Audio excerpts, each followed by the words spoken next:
छत्रपती शिवाजी महाराज की जय भवानी। आजच्या लोकार्पण प्रसंगी उपस्थित राज्याचे लोकप्रिय उपमुख्यमंत्री देवेंद्र फडणवीसजी, आमचे दुसरे महामहिम आमचे राज्यपाल रमेश बैसजी, अजितदादा, सर्व पियुषजी आहेत, दोन्ही पालकमंत्री रामदासजी आहेत आणि उपस्थित बंधू भगिनी आणि मातांनो,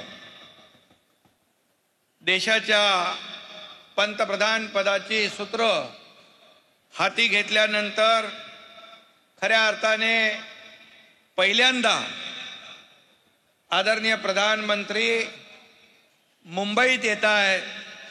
त्यांचं मी 13 कोटी जनतेच्या वतीने मनापासून अभिनंदन करतो, मनापासून स्वागत करतो। आणि हे प्रधानमंत्री हॅट्रिक करणारे आजवर सर्वात यशस्वी आणि लोकप्रिय ठरलेले प्रधानमंत्री मोदीजींचं पुन्हा एकदा आपल्या सर्वांच्या वतीने मनापासून स्वागत करतो। पिछले 10 वर्षों में मोदी जी के कुशल नेतृत्व में भारत ने अभूतपूर्व प्रगति की है। इस प्रगति के जो पंख लगे हैं उससे आने वाले 10 वर्ष में अपना देश 2 गुना स्पीड से उड़ान भरेगा, ये हमें पूरा विश्वास है, भरोसा है। आपको order of Saint Andrew the apostle, ये रशिया का सर्वोच्च पुरस्कार मोदी जी को रशिया के राष्ट्राध्यक्ष पुतिन के हाथों दिया गया। मैं फिर एक बार मोदी जी का बहुत बहुत अभिनंदन करता हूँ, बधाई देता हूँ। पूरे विश्व में मोदी जी ने भारतीय तिरंगे की शान और सम्मान को बढ़ाया है, भारतीयों के गौरव को बढ़ाया है, हमारे देश का नाम पूरी दुनिया में रोशन किया है। मोदी जी के नेतृत्व में यह गौरव का यह ध्वज पूरे विश्व में और गर्व से लहराता रहेगा। यह देश की 140 करोड़ जनता को पूरा विश्वास है।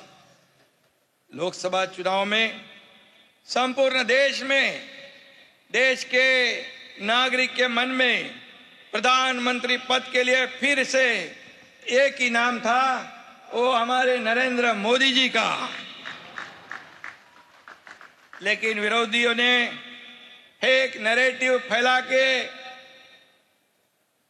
हमारे मोदी जी के खिलाफ जंग पूरी तरह सब लोग एक होकर उन्होंने साथ आकर जो किया उस समय मैं यहाँ व्यक्त होना नहीं चाहता हूँ। संविधान बदलेगा, ये होगा, वो होगा, लेकिन मैं आपको कहना चाहता हूँ, झूठ की उम्र बहुत कम होती है, सच की जिंदगी लंबी होती है।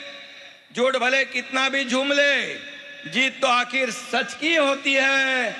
और मोदी जी आप जीत गए, या आप हैट्रिक किए और विरोधी पक्ष ने हारने का हैट्रिक किया और पेड़े बांटने लग गए। मैंने कहा उनको, मोदी जी के हैट्रिक के लिए पेड़े बांट रहे, आपको बहुत बहुत धन्यवाद। बोले नहीं, ये यहाँ पर कम सीटें हुई। मैंने कहा आपके पहले 44 थे, बाद में 50 हो गए, अभी तीसरी बार 99 हो गए। 100 सीटों को भी आप जीत नहीं पाए और पेड़े बांट रहे हैं। ठीक है, क्योंकि आप जीत गए। मोदी साहब, आपके मन में, आपके तन में, आपके काम में प्रभु राम है।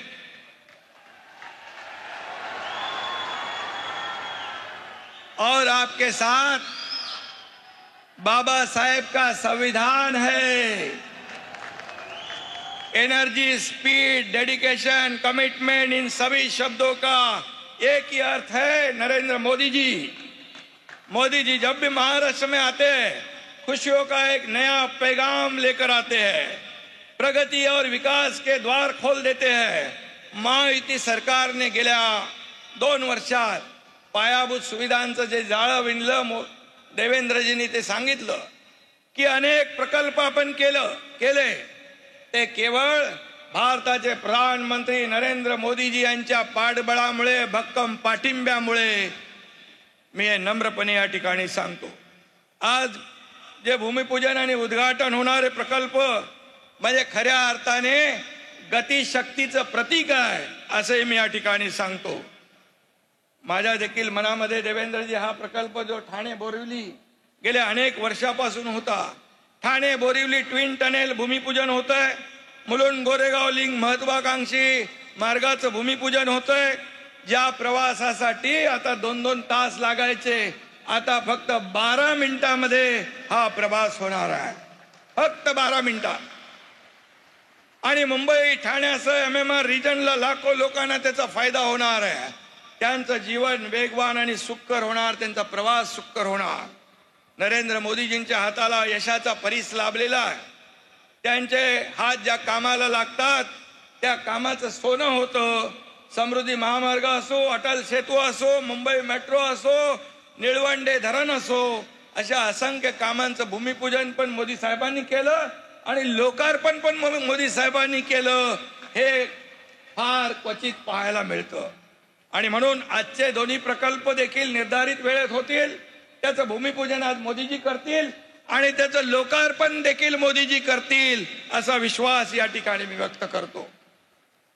आज रेल्वेच्या देखील विविध विकास कामांचं भूमिपूजन होतंय. इन्फ्रास्ट्रक्चरच्या कामामध्ये महाराष्ट्र नंबर 1 आहे. ह्युमन डेव्हलपमेंट इंडेक्स मध्ये देखील महाराष्ट्राचं काम उजवं आहे. सर्व समाज घटकांच्या आयुष्याचं सुख समाधान आणणं हा मोदीजींचा अजेंडा आहे. त्यांच्याच पावलावर पाऊल टाकून त्यांच्या मार्गदर्शनाखाली महाराष्ट्र सरकार महायुती काम करते आहे. आणि म्हणून त्यांच्या हस्ते आज मुख्यमंत्री युवा कार्य प्रशिक्षण योजना, जी 10 लाख युवक वर्षाला आम्ही टार्गेट ठेवलंय आणि त्यांना स्टायपेंड देतोय 10,000 रुपयापर्यंत. ही देखील मोठी ऐतिहासिक आणि फ्लॅगशिप योजना आहे. आणि म्हणून इंडस्ट्री फ्रेंडली स्टेट ही महाराष्ट्राची ओळख पुन्हा प्रस्थापित केल्यानंतर त्या उद्योगांना ट्रेंड मॅनपॉवर देण्याचं काम आपलं सरकार करणार आहे. त्याशिवाय मगाशी मोदीजींशी बोलत होतो की आपल्या बहिणींना दरमहा 1,500 रुपये म्हणजे 18,000 रुपये वर्षाला मुख्यमंत्री माझी लाडकी बहीण योजना, 3 सिलेंडर देणारी मुख्यमंत्री अन्नपूर्णा योजना, शेतकऱ्यांना मोफत वीज पुरवठा देणारी बळीराजा योजना आणि मुलींचं संपूर्ण शिक्षण विनामूल्य करणारी योजना आपण केलेली आहे. त्यामुळे राज्यामध्ये अतिशय आनंदाचं वातावरण आहे. विरोधकांना प्रश्न पडलाय काय करायचं, त्यांचे चेहरे पडलेले आहेत. परंतु सरकार जे बोलतं ते करतं आणि जे करतं, जे बोलतं तेच करतं आणि जे होईल तेच बोलतं.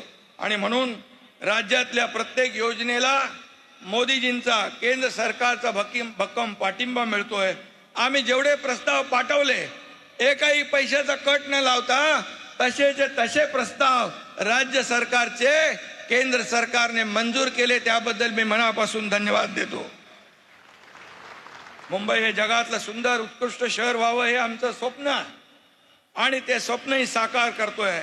महालक्ष्मी रेसकोर्स, या रेसकोर्सवर 300 एकरचं वर्ल्ड क्लास सेंट्रल पार्क आपण उभारतोय मुंबईकरांसाठी. ही देखील मोठी अचीवमेंट आहे. मुंबईतले रखडलेले पुनर्विकास प्रकल्प आपण राबवतोय. त्यातून पहिल्या टप्प्यात 2 लाख घरं आपण बांधतोय. अटल सेतू कोस्टल रोडने मुंबईच्या सभोवतालच्या भागाला मेकओव्हर केलेलाच आहे. आणि म्हणून आम्ही जी केलं त्यावर मुंबईकर जनतेचा विश्वास आहे आणि मुंबईकरांनी एकदा विश्वास ठेवला की तो विश्वास कधी सोडत नाही. हा विश्वास आम्हाला आहे. गेल्या सरकारने मुंबईच्या विकासात स्पीड ब्रेकर टाकले होते, ते स्पीड ब्रेकर आम्ही काढून टाकले. आता मुंबईच्या विकासाला नवा स्पीड आलेला आहे. आणि म्हणून मी आपल्याला एवढंच सांगतो, आपल्याला सुरक्षित, सुशोभित आणि विकसित मुंबई घडवायची आहे. त्यासाठी मोदीजींची भक्कम साथ आपल्याला मिळेल.